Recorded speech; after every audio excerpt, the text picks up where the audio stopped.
Bem, meus amados, estamos chegando aqui no final. Essa é a nossa penúltima aula de férias. É a aula número 51, né? O crescimento da igreja na atualidade. A gente, durante o ano inteiro, seguiu essa revista aqui, que é a revista, é uma das revistas da Convenção, da editora da Convenção Batista Mineira. Recomendo. Eles vendem para o Brasil inteiro, para várias outras convenções, igrejas espalhadas pelo Brasil inteiro. Você quer uma revista anual para a classe de adultos? Eu recomendo. Muito boa. Aliás, a desse ano está excepcional, falando sobre os valores que nós precisamos cultivar na vida cristã. Então é bem interessante. Mas vamos lá. Antes da gente falar sobre crescimento, eu queria fazer uma afirmação aqui que eu repito de uma forma muito rotineira na nossa igreja. Um organismo vivo e saudável naturalmente cresce e naturalmente se reproduz. E igreja, para mim, é isso. A igreja é um organismo vivo que precisa estar saudável para crescer e reproduzir, ou, no nosso caso, multiplicar, né, em mais pessoas se rendendo aos pés do Senhor. A gente vê isso na Escritura Sagrada, né? A gente pegar o livro de Atos, fala do início da igreja, no capítulo 1, a gente vê uma menção a 120 pessoas reunidas. Capítulo 1. No capítulo 2, já temos a história de 3.000 pessoas reunidas. Capítulo 4, temos a menção de 5.000 pessoas, note como o crescimento é exponencial, reunidas.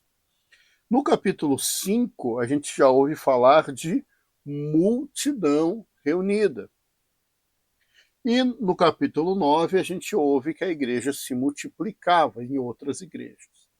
Então, meus amados, o crescimento, ele é algo natural da igreja. Quem faz a igreja crescer, note a minha afirmação, não é o método de crescimento que a igreja tem. Porque você pode utilizar um método, fazer tudo certinho, e fazer tudo certinho mesmo, para que ninguém diga que você não está fazendo direito, e ainda assim a sua igreja não crescer. Né? Quem dá crescimento é o Espírito Santo. Eu vejo muita gente frustrada, né, em modelos de crescimento de igreja, porque fazem tudo certo e ainda assim a igreja não cresce. Né? Então, não é um método. Tá? Eu tenho 49 anos de idade, todos eles praticamente vividos dentro da igreja. Eu sou terceira geração de batista na família, então a gente já viu muita coisa. Nós sabemos o que eu já vi o que é uma igreja tradicional, né, no sentido de organização, uma igreja com propósito, né, década de 90 ali mais ou menos, igreja organizada em pequenos grupos, igrejas focadas em implantação de congregações de novas igrejas, igreja focada nela mesma, no crescimento intelectual da igreja, célula, pequenos grupos, discipulado 1 a 1, G12 e por aí vai. Já viu muita coisa nesses anos aí de caminhada cristã. Né? Mais recentemente, os batistas têm adotado pela Junta de Missões Nacionais o modelo de igreja multiplicadora. Esse modelo de igreja multiplicadora ele é interessante porque ele une coisas boas lá dos NERBs, né, dos núcleos de estudo bíblico nos lares, coisas boas das igrejas em célula e coisas boas das igrejas de modelo tradicional. Tá? Ele tenta unir tudo isso daí num modelo que eles não gostam de ser chamado de modelo, né? Mas enfim, numa filosofia, né, de igreja que tem dado certo. Vai dar certo em todas? Não vai. Não existe. Apesar de que os princípios eles podem ser usados em qualquer lugar. Tá? Então vamos lá. Quais são os princípios da igreja multiplicadora? Primeiro, oração. Existe uma ênfase muito grande na oração. para que o líder ore, para que os liderados orem, para que a igreja ore. Então a ênfase na oração ela é muito forte e eu particularmente endosso, acho que isso é importante. Evangelização discipuladora, ou seja, o evangelismo através do discipulado, através do relacionamento, né? Não é aquele meus irmãos, me desculpem, mas eu não vou cortar, não. Fica aí o espirro para vocês falarem saúde do outro lado. Então, evangelização discipuladora, tá? Então, aqui é no sentido de você evangelizar através do relacionamento. Concordo também. Para de série, a gente trabalha esses pontos. Plantação de igrejas, ou seja, a igreja tem que ter a visão de crescimento, né, de expandir, de alcançar locais que ainda não, o evangelho não chegou. Perfeito. Formação de líderes, não tem o que discutir. Não tem como uma igreja crescer sem formar líderes, né? A nossa igreja local aqui, a gente está num processo de crescimento, quem tem acompanhado sabe, a gente já dobrou a quantidade de membros nos últimos 4 anos em 4 vezes, né? E a gente entende que agora está faltando lapidar a liderança, né? Melhorar, dar ferramentas, treinar a liderança. Não tem como crescer sem bons líderes, né? Compaixão e graça, esse é o pano de fundo, né? Uma igreja ela precisa ser acolhedora. A igreja ela precisa olhar para a pessoa que chega ou que é alvo como alguém necessitado de ser alcançado pela graça de Deus, pelo amor de Deus.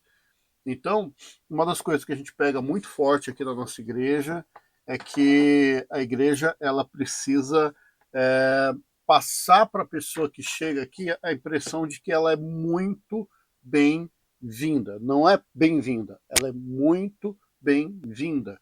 Ela não é aceita, ela é querida. Né? Isso é importante. Né? A gente tem que ter isso. E não pode ser artificial, tem que ser verdadeira. A pessoa precisa entender que ela é bem-vinda no grupo. Né? Isso é interessante. Tá? A grande ferramenta da igreja multiplicadora é o chamado PGM, Pequeno Grupo Multiplicador. Alguém pode falar que são uma cópia das células. Né? Bom, é um pouco diferente o conceito, mas a estratégia é parecida. Né? Então, os pequenos grupos é no sentido de que o melhor lugar para você evangelizar é nas casas. Né? Isso aí você vai remeter lá, década de 80, os NERBs lá, a gente já fazia isso, só tinha outro nome, só foi feita uma repaginada. Né? Então, porque a gente olhar em Atos, eles partiam o pão de casa em casa. Né? Então, lá na igreja primitiva já tinha essa estratégia de que a coisa começava na casa. Então a gente não está inventando nada. Então começa lá atrás. Também no templo, também publicamente e por aí vai. Tá? Então existe uma estratégia hoje no meio batista que é trabalhar com a igreja multiplicadora através dos PGMs. Tá? Deixa eu dar uma palavra sobre a palavra final aqui sobre essa coisa de crescimento de igreja. Tem gente que olha para o crescimento como sendo algo frio, racional demais. É exatamente o contrário, meu amado. Né? A igreja ela só cresce se o Espírito Santo estiver agindo. Se não estiver agindo, ela não cresce. Outra coisa importante é a gente entender que não é o nosso esforço. A gente pode estar fazendo tudo certo, mas o querer de Deus não é aquele naquele lugar, naquele momento, daquela forma. E a gente não vai mudar o querer de Deus. Mas você está dizendo que Deus não quer o crescimento? Não, Deus quer. Deus quer.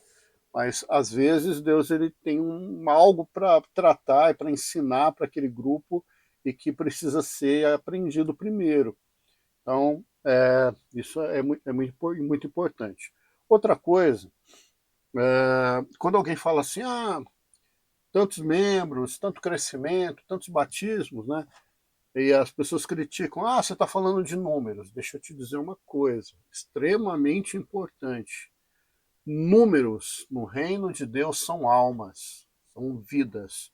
Quando eu digo que foram batizadas, no nosso caso aqui nos últimos 4 anos, a gente teve 25, 26 batismos nos últimos 4 anos. Para a nossa realidade, para o tamanho da igreja, é muita gente. Né? Aí você fala, foram tantas pessoas, são tantas almas, tantas vidas, tantas famílias que agora têm o seu primeiro crente. Então, a gente precisa entender com outros olhos esse tipo de coisa. Né? Então, que Deus nos abençoe, que Deus nos encoraje a viver o crescimento, né? E entender que não precisa ter medo do crescimento, mas a gente precisa se preparar para ele. É porque ele virá. E quando ele vier, a gente precisa saber acolher todas essas pessoas. Tá bem? Que Deus te abençoe. Ore pela nossa igreja. Se você não conhece a gente, está pegando esse vídeo por acaso aqui, estamos aqui no sul de Minas em crescimento numérico, em crescimento de discipulado, em crescimento de templo, e a gente sempre precisa das suas orações, também da tua ajuda. Se Deus tocar no teu coração, venha ser um dos nossos parceiros aqui, tá bem? Que Deus te abençoe.